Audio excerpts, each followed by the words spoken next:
Hey, Bridget Jelly here, and I have a question for you. Do you know how to manage the psychological health and safety of your employees in your business? In my experience, most organisations, leaders, and team leaders just stare at me shaking their heads as they have no idea what to do when it comes to this side of things with people.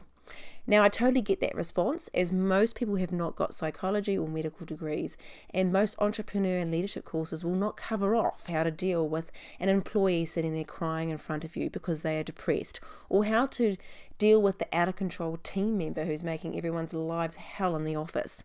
But the problem is, this is something that is not going to go away on its own. In fact, it's going to get worse. According to the World Health Organization, they are predicting that mental health will be the leading cause of disability in the world by 2030. This is big, and this is something that businesses just can't ignore because these people are in your workplace.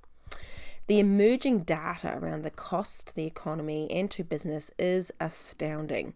Approximately 6.7 million working days are lost each year due to absenteeism.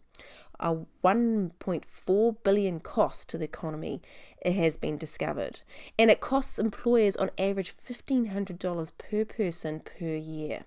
These are just a few of the numbers. There are plenty more out there.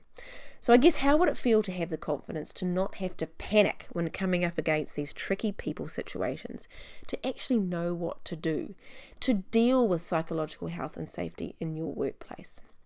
I am sure you have come across a lot of difficult things when dealing with people's psychological well-being at work. But if you can get your head around how to manage the mental health and well-being of your employees, you will quickly see how this can not only change your business, but also change you and your people's lives.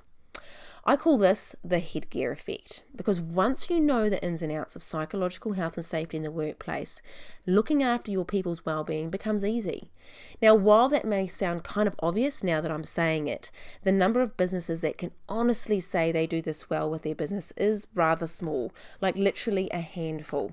I talk to people every day who want the same thing, people just like you, people who have awesome organisations but struggle in the people department and what to do to help their people thrive.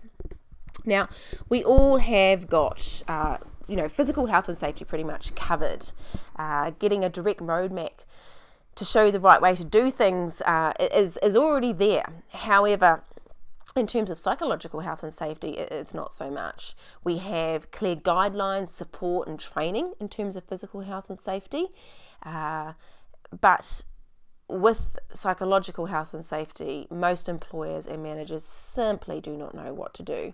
And the harsh truth of the matter is, if this is not attended to, the consequences can be tragic and can cripple an organisation.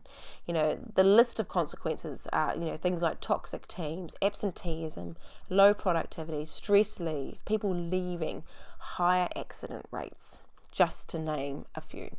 So who am I and how come I know all this stuff? I'm Bridget Jelly, and I'm a registered psychologist and specialising in workplace psychological health and safety. And in this presentation today, I'm going to share with you, I guess, the most common mistakes businesses and employers make. The two things that can lower your risk of people getting psychologically harmed at work, and one simple thing that you can put in place now to protect the psychological health and safety of your workers. Now, these are the very things I use in my business and with my clients to create environments where people are happy and productive at work. I've dedicated my career to learning the best ways to help people thrive in the workplace, and to be honest, I've had quite a bit of fun in the process. So if you are an employer or a manager looking to create an environment where people thrive and are safe from psychological harm, you are in the right place. The people I work with are business owners, small business owners who don't have those big health and safety budgets, then senior managers of big organisations, health and safety professionals, and human resources professionals.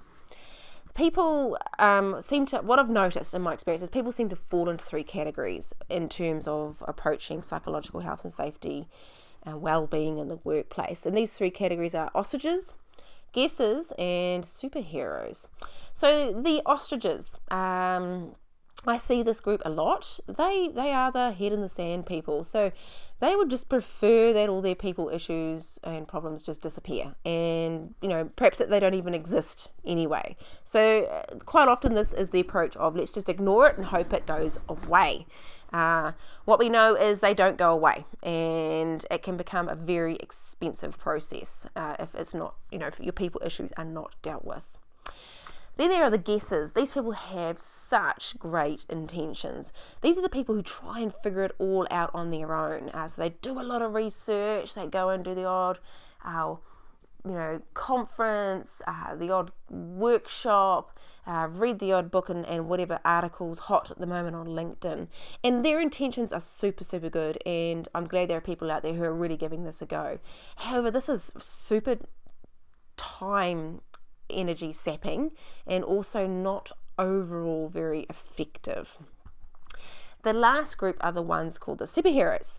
These are the people who collaborate with workplace psychologists, and they have a thriving workforce. These guys are smashing it.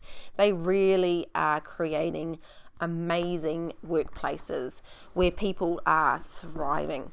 Unfortunately, there's not many of these organizations out there. So I guess what is it that superheroes do that they are able to create thriving workplaces with high productivity, happiness, and low dysfunction? Well, two things. They approach workplace psychological health and safety in the same way as physical health and safety. And number two, they get education and training in workplace mental health. Mental health is not an easy area. It is complex, and you need to get training in it.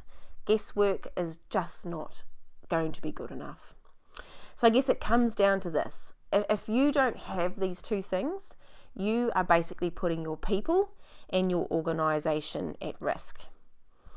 My question to you is, what have you done in the last 7 days to improve the psychological health and well-being of your people?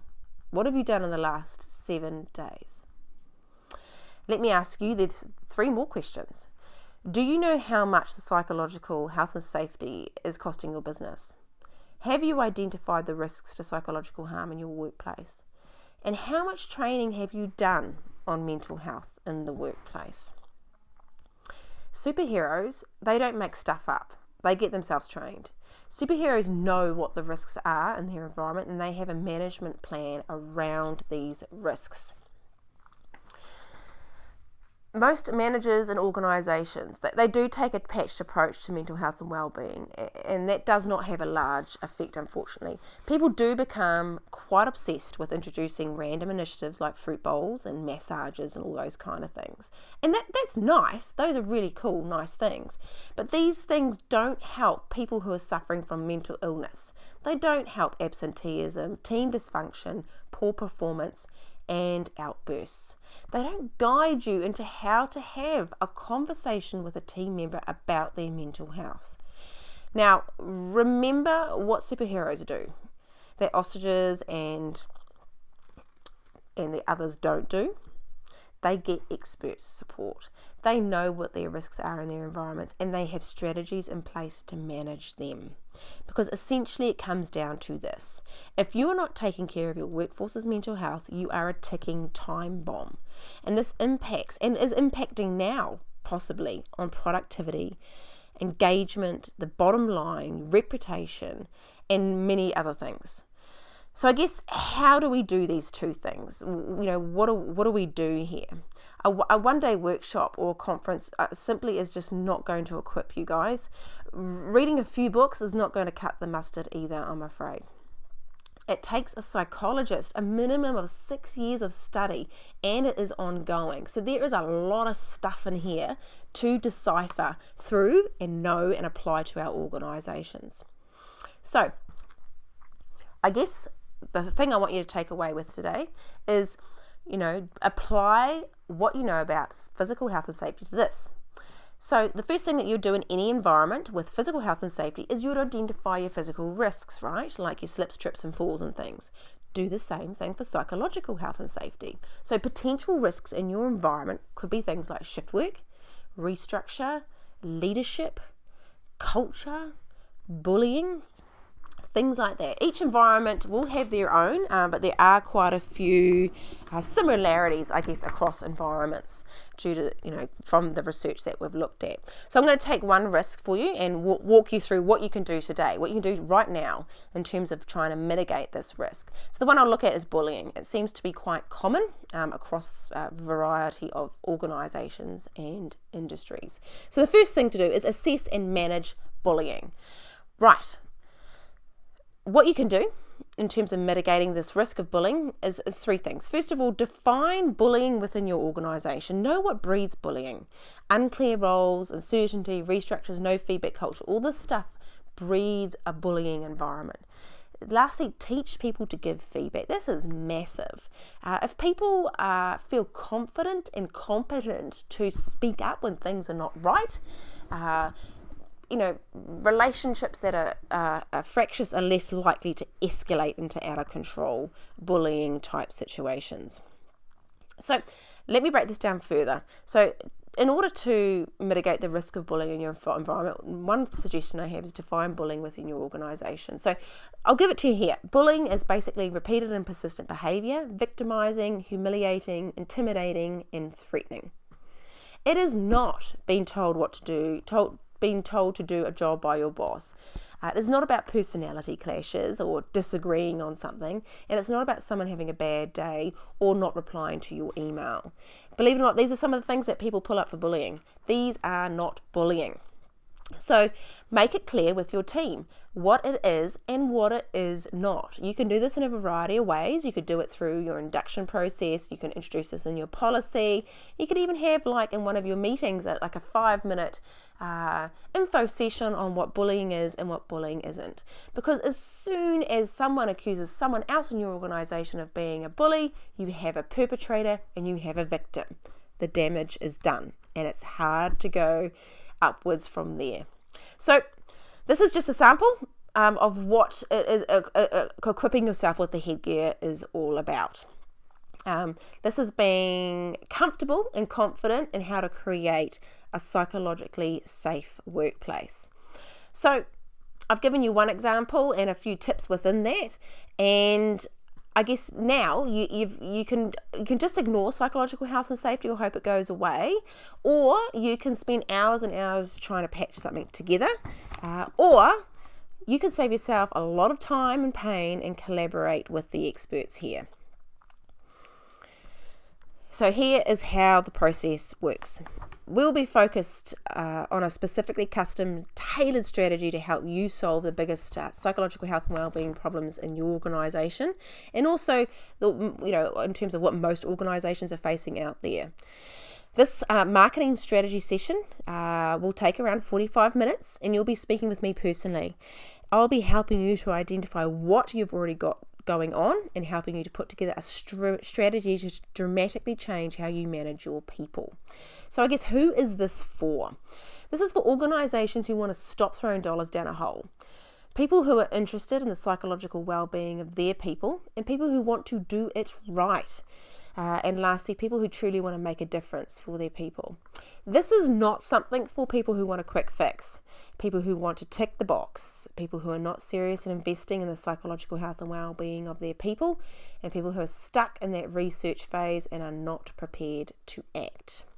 So people who have worked with us have found increased productivity, happier workplaces, functioning teams, less sick leave, and more innovation. So the better the fit, the better the results in terms of working with us. So it's really important that we have a good catch up for 45 minutes, assess what it is that your needs are and what it is that we can offer, and go from there. Now, knowing that we're a good fit is really crucial to me, because I like to get all our clients obviously results, and working with them for a long term is really important as well to get these results. So the first step is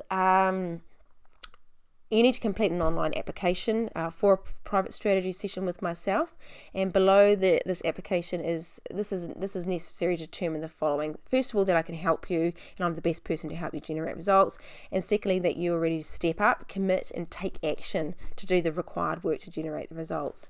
Now, once I receive your application, you will be able to schedule time with me to conduct your strategy session. And this is where we'll really start working together to figure out what you want and how to make it happen in the fastest time possible and with predictability. And then at the end of the call, one or two things will happen.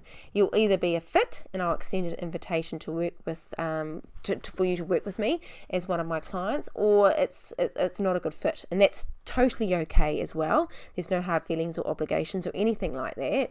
Either way, you will receive an insanely and valuable strategy session, and we'll walk away with newfound clarity as to where you are right now, what's holding you back from achieving results, and what you want. That, together with the exact next steps necessary to take the action and break through your barriers. It will likely be the most valuable 45 minutes you'll invest in your business this week. So go ahead and complete your application now, and we will see if you are a good fit for doing business together. I look forward to speaking to you soon. Take care.